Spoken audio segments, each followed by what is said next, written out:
नमो नमः। Online Sanskrit learning centre में आपका पुनः स्वागत करते हैं। आइए आज हम 10वीं कक्षा के 9वें पाठ, जिसका नाम है सूक्तयः, इस पाठ की व्याख्या और सस्वर गायन करेंगे। पाठ की भूमिका से हमें ज्ञात होता है कि यह पाठ मूलतः तमिल भाषा से संस्कृत भाषा में अनुवाद करके रखा गया है। ये पाठ तिरुक्कुरल नामक तमिल ग्रंथ से लिया गया है और इस तिरुक्कुरल नामक ग्रंथ को तमिल भाषा में इतना सम्मान है कि तमिल भाषायाः वेदः इति कथ्यते, ऐसा कहकर इसको तमिल भाषा का वेद माना गया है। तमिल भाषा में ये सर्वप्राचीन ग्रंथ और सर्वाधिक सम्माननीय ग्रंथ होने के कारण इसको तमिल भाषा का वेद कहा जाता है। इसके प्रणेता तिरुवल्लूर नामक स्वामी, जिनको ऋषि का दर्जा प्राप्त है, वो हैं। इस ग्रंथ का लेखन काल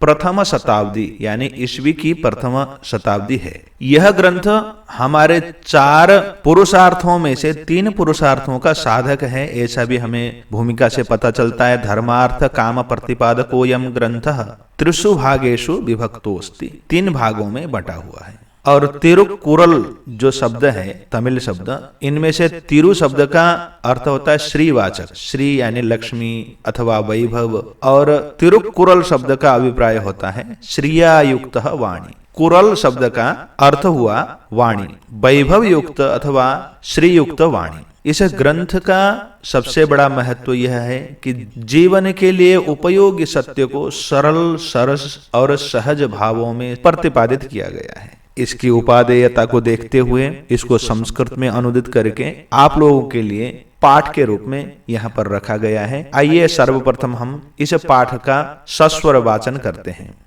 पिता यच्छति पुत्राय बाल्ये विद्याधनं महत्, पितास्य किं तपस्तेपे इत्युक्तिस्तत्कृतज्ञता, अवक्रता यथा चित्ते तथा वाचि भवेत् यदि, तदेवाहुः महात्मानः समत्वमिति तथ्यतः, त्यक्त्वा धर्मप्रदां वाचं परुषां योऽभ्युदीरयेत्, परित्यज्य फलं पक्वं भुङ्क्ते पक्वं विमूढधीः, विद्वांस एव लोकेऽस्मिन् चक्षुष्मन्तः प्रकीर्तिताः, अन्येषां वदने ये तु ते चक्षुर्नामनीमते, यत्प्रोक्तं येन केनापि तस्य तत्त्वार्थनिर्णयः कर्तुं शक्यो भवेद्येन स विवेक इति ऋतः, वाक्पटुर्धैर्यवान् मन्त्री सभायामप्यकातरः, स केनापि प्रकारेण परैर्न परिभूयते, य इच्छत्यात्मनः श्रेयः प्रभूतानि सुखानि च, न कुर्यादहितं कर्म सपरेभ्य कदापि च, आचारः प्रथमो धर्मः इत्येतद् विदुषां वचः, तस्माद् रक्षेत् सदाचारं प्राणेभ्योऽपि विशेषतः। इस प्रकार से इस पाठ का सस्वर गायन, सस्वर वाचन यहाँ पर पूर्ण होता है। आइए अब हम इसके अनुवाद और विशिष्ट शब्दों की व्याख्या के साथ आगे बढ़ते हैं। पिता यच्छति पुत्राय, देखिए पिता यच्छति, पिता देता है, पुत्राय अपने पुत्र को, अपने बेटे को, बाल्ये बाल्यकाल में, विद्याधनम महत् बहुत विद्यारूपी धन, महत् का मतलब बहुत सारा विद्यारूपी धन। पिता अस्य, यहाँ पर सवर्ण दीर्घ संधि है, इसका पिता, अस्य पिता, इसका पिता, किम तपः तेपे, तपस तेपे, यहाँ पर विसर्ग संधि है, तपः तेपे ऐसा संधि विच्छेद करने पर होगा। इसके पिता ने क्या तप किया होगा, तपः तेपे क्या तप किया होगा, इत्युक्ति ऐसा कहना, तत्कृतज्ञता समाज के लोगों के द्वारा प्रशंसा करना पिता के लिए कृतज्ञता है। देखिए यहाँ पर कहने का भाव है कि जब पिता एक पुत्र को उत्पन्न करता है, उसका लालन पालन करता है, उसको शिक्षा दीक्षा देता है, उसके सर्वविध योगक्षेम की चिंता करते हुए अपने जीवन को समस्त रूप में समर्पण कर देता है। और जब बेटा समाज में इतना बड़ा हो जाता है, नाम कमाता है, उसके जीवन की उन्नति और प्रगति दिखने लगती है समाज में, समाज जब उस पुत्र को देखकर इनका बेटा कितना बड़ा हो गया, कितना नाम कर गया, कितना अच्छा काम कर रहा है, ये सब कहते हुए कहते हैं कि देखो इसके पिताजी ने बहुत अच्छा काम किया, इसके पिताजी ने इसको बहुत अच्छा मार्ग दिखाया, क्या तप किया, कितना मेहनत किया होगा। ऐसा कहकर जब उस पिता को याद करते हैं, स्मरण करते हैं, तो उस पिता के प्रति कृतज्ञता माना जाएगा, क्योंकि पिताजी ने जो मेहनत की है बेटे को बनाते हुए, बेटे के जीवन को उन्नत करने के लिए, उस ऋण को चुकाया नहीं जा सकता, लौटाया नहीं जा सकता, लेकिन वो इनके पिताजी ने कितना अच्छा काम किया, ऐसा कह देने मात्र से, कृतज्ञता भाव मात्र ध्यान मन में रखने से उस ऋण से उऋण हुआ जा सकता है, ऐसा तिरुवल्लुवर स्वामी कहते हैं। चलिए अगला श्लोक देखते हैं। अवक्रता यथा चित्ते तथा वाचि भवेद यदि। अवक्रता यानी टेढ़ापन का न होना, वक्रता कहते हैं टेढ़ापन को, और अवक्रता सरलता, यथा चित्ते जैसे मन में हो, जैसे हमारे हृदय में हो, तथा वाची वैसे ही हमारे वाणी में भी भवेद यदि हो तो, यदि सरलता हमारे मन में जैसा है वैसे ही हमारे वाणी में भी हो तो तदेवाहु तत्एव आहुहु। यहां पर देखो संधि है, त को द बन गया है और एव और आहु में सवर्ण दीर्घ संधि हो गया है, उसी को कहते हैं। कौन कहते हैं? महात्मानः, ज्ञानी लोग, सज्जन लोग, बुद्धिमान लोग क्या कहते हैं? समत्वम, समानता, इति तथ्यतः, तथ्यतः नाम यथार्थ रूप से वही सरलता है, वही समानता है, एक जैसी दृष्टि, समरसता तभी हो सकती है जब हमारे मन में एक हो और वचन में भी एक हो। अगर मन में भिन्न बातें सोच रहा है, वाणी से कुछ और बोलता है, कर्म में कुछ और दिखता है, तो वो समानता नहीं होगी। लेकिन मन वचन कर्म से यदि हम एक चीज एक जैसा सोचें, एक जैसा बोलें, एक जैसा करें, तो वो समत्व हो जाएगा।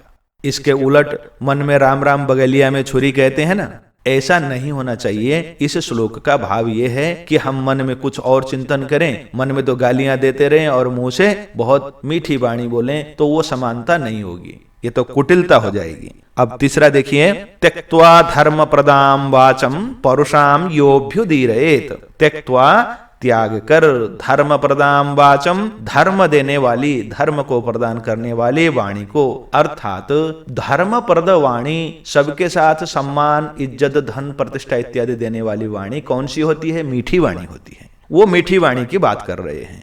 परुषाम, कठोर वाणी को, योभ्युदीरयेत, जो बोले तो क्या होगा? परित्यज्य, त्याग कर, फलम पक्वम, पके हुए मीठे फल को त्याग कर, भुंगते पक्वम, भुंगते अपक्वम, खाता है कच्चा फल, अपक्वम न पका हुआ कच्चा फल खाता है, विमूढ़धेहि, मूर्ख बुद्धि वाला। देखो यहां पर तिरुवल्लुवर स्वामी कहते हैं कि यदि हम मीठी वाणी को छोड़कर कड़वी वाणी, कठोर वाणी यदि बोलें तो हम क्या कर रहे होते हैं? जैसे मीठे फल को, पके हुए फल को छोड़कर कच्चा कसैला खट्टा फल को हम खा रहे हो, अपना मुंह भी बिगाड़ रहे हैं और दूसरे को भी बिगाड़ रहे हैं। उद्विग्न करने वाली वाणी को नहीं बोलना चाहिए, सदा वाणी मीठी बोलनी चाहिए। ऐसी वाणी बोलिए मन का आपा खोए, औरन को शीतल करे, आप ही शीतल होए। ऐसी वाणी बोलनी चाहिए, ऐसा यह श्लोक कहता है। अब हम चतुर्थ देखते हैं। विद्वांसः, विद्वान, एव लोकेस्मिन्, लोके अस्मिन्, इस संसार में। चक्षुष्मन्तः, आंखें वाले। देखो चक्षुष्मंत का यहाँ पर वही अर्थ है जो दृष्टि संपन्न, यानी विवेकशील बुद्धि जिनकी होती है, जो गहराई से समझकर किसी चीज को अच्छा और बुरा समझ सकते हैं, उनके लिए चक्षुष्मंत कहा गया है, यानी दृष्टि संपन्न कहा गया, प्रकीर्तितः कहे गए हैं। उनके ही आंखें हैं इस संसार में। अन्येषाम, दूसरों के तो, वदने, चेहरे में, ये तुते, जो हैं वे तो क्या हैं? चक्षुर नामनी, आंख नाम मात्र के मते माने गए हैं। यानी औरों के यहाँ जो दिख रहे हैं कंचे जैसे आंखें जो चेहरे में, वो आंखें नहीं, आंख नाम के हैं। क्यों? ऐसा क्यों कहा होगा? लेखक ने तो इसका आपको सीधा अर्थ तो यह है, जब तक हमारे अंदर का विवेक न जागे, हमारा अंदर का विवेक ये अच्छा है ये बुरा है न कहें, तब तक आंख से देखने मात्र से कुछ नहीं होता। आंख से देखें और देखने के बाद हम विवेक लगाएं, ये क्या है, इसका उपयोग क्या है, ये मेरे लिए अच्छा है या मेरे लिए बुरा है, या ये समाज के लिए अच्छा है या समाज के लिए बुरा है। ऐसा सोचना, ऐसा समझना, ऐसे विवेक का उपयोग करना वो विद्वानों का काम है। जिनके पास विवेक है वही आंखों का उपयोग कर सकते हैं, नहीं तो औरों के आंखें तो कंचे हैं। चलिए अब अगले श्लोक को देखते हैं। यत प्रोक्तम येन केनापि, यत प्रोक्तम जो कुछ कहा गया, येन केनापि किसी के द्वारा भी, तस्य उसका तत्वार्थ निर्णय वास्तविक आकलन। तत्वार्थ निर्णय का मतलब होता है उसका वास्तविक रूप से विवेचन करना, समझना, कर्तुम शक्यो कर सकने वाला, ये न भवेत जिससे हो जाए, सविवेक उसको विवेक कहा गया है। इतीरितः का मतलब है कहा गया है।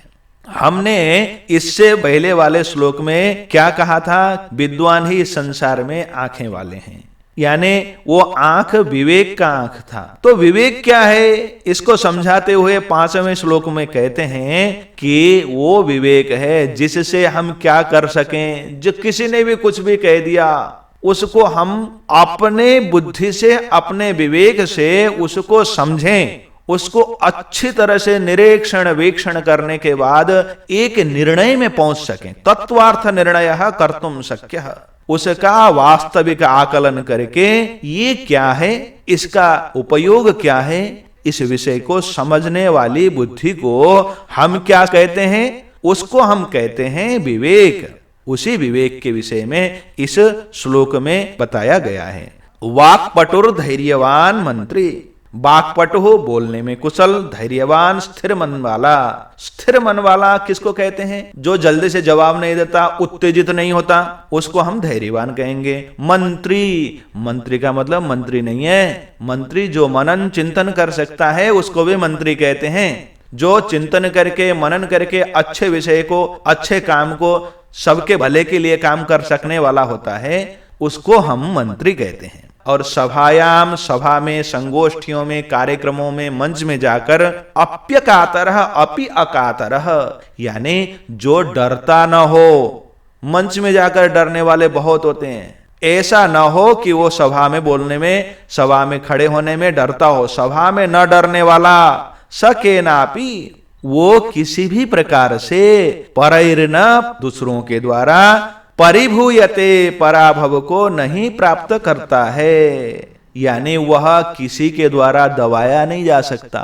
देखो उसके 4 लक्षण बताए हैं। एक तो वाक्पटु, बोलने में दक्ष कुशल, जवाब दे सकता हो, अच्छा जवाब दे सकता हो, शास्त्र सम्मत समाज सम्मत उत्तर देने में समर्थ, धैर्यवान जल्दी जल्दी में न घबराने वाला, स्थिर बुद्धि वाला और मनन चिंतन कर सकने वाला हो, और सभा में भी न डरता हो। संगोष्ठियों में, सभा में, मंच में जाकर अपनी बात को स्पष्ट रख सकता हो। ऐसा व्यक्ति समाज में किसी के द्वारा दबाया नहीं जा सकता। इसलिए हमें कैसा बनना चाहिए, इन 4 गुणों से संपन्न हमें जरूर बनना चाहिए। अब हम अगला देखते हैं। य इच्छति आत्मनः श्रेयः, जो इच्छति आत्मनः श्रेयः, जो चाहता है, इच्छति का मतलब चाहता है, आत्मनः अपना, श्रेयः कल्याण, प्रभूतानि बहुत सारा, सुखानि सुख, अपने लिए जो सुख चाहता है, कल्याण चाहता है, वो क्या न करे, न कुर्यात अहितम कर्म, न करें अहित कर्म, सह वह परेभ्य दूसरों के लिए कदापि कभी भी। देखो जो अपना भला चाहता है, दूसरे का अहित होने वाला कर्म कभी भी न करे। ऐसा करने पर ही अपने लिए भी वो कल्याण कर सकता है। हम दूसरे के लिए कांटा बोएं और हमारे लिए वो कांटा नहीं बोएगा, ऐसा नहीं हो सकता। इसलिए हमें दूसरे के लिए अहित करने का मन में विचार नहीं करना चाहिए। कभी दूसरे का अहित नहीं करेंगे तो हमारा भी अहित कोई नहीं करेगा और हमारा जीवन अच्छा होगा, हमारा कल्याण होगा। अब अंतिम श्लोक देखते हैं।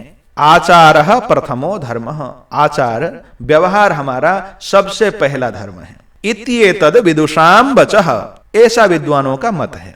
तस्मात्, इसलिए रक्षेत सदाचारम, इसलिए सदाचार की रक्षा करनी चाहिए। प्राणेभ्योपि, कैसे? प्राण से भी विशेषतः, यानी बढ़कर, ज्यादा, विशेष करके हमें सदाचार की रक्षा करनी चाहिए। क्यों रक्षा करनी चाहिए? सदाचार ही हमारा पहला धर्म है। हमारा चेहरा मोहरा सदाचार होता है। हम क्या कर्म करते हैं, हमारा क्या आचार है, हमारे क्या विचार हैं, यही तो प्रकट होते हैं। इनसे ही हमें आकलन करता है समाज। इसलिए हमारा आचार, हमारा व्यवहार यदि शुद्ध है, हमारा व्यवहार बहुत अच्छा है समाज के लिए, तो समाज हमें ऊंचा स्थान देता है, ऊंची दर्जा देता है। इसलिए हमें सबसे पहले अपने प्राण से भी बढ़कर अपने आचार को, अपने व्यवहार को शुद्ध रखना चाहिए। अच्छे आचार, अच्छे व्यवहार को हमें जीवन भर धारण करना चाहिए। इसके साथ आपको ये पाठ कैसा लगा जरूर कमेंट में बताइएगा। आज के लिए बस इतना ही, पुनः अगले पाठ में मिलेंगे। नमो नमः, पुनर्मिलामः, धन्यवादः।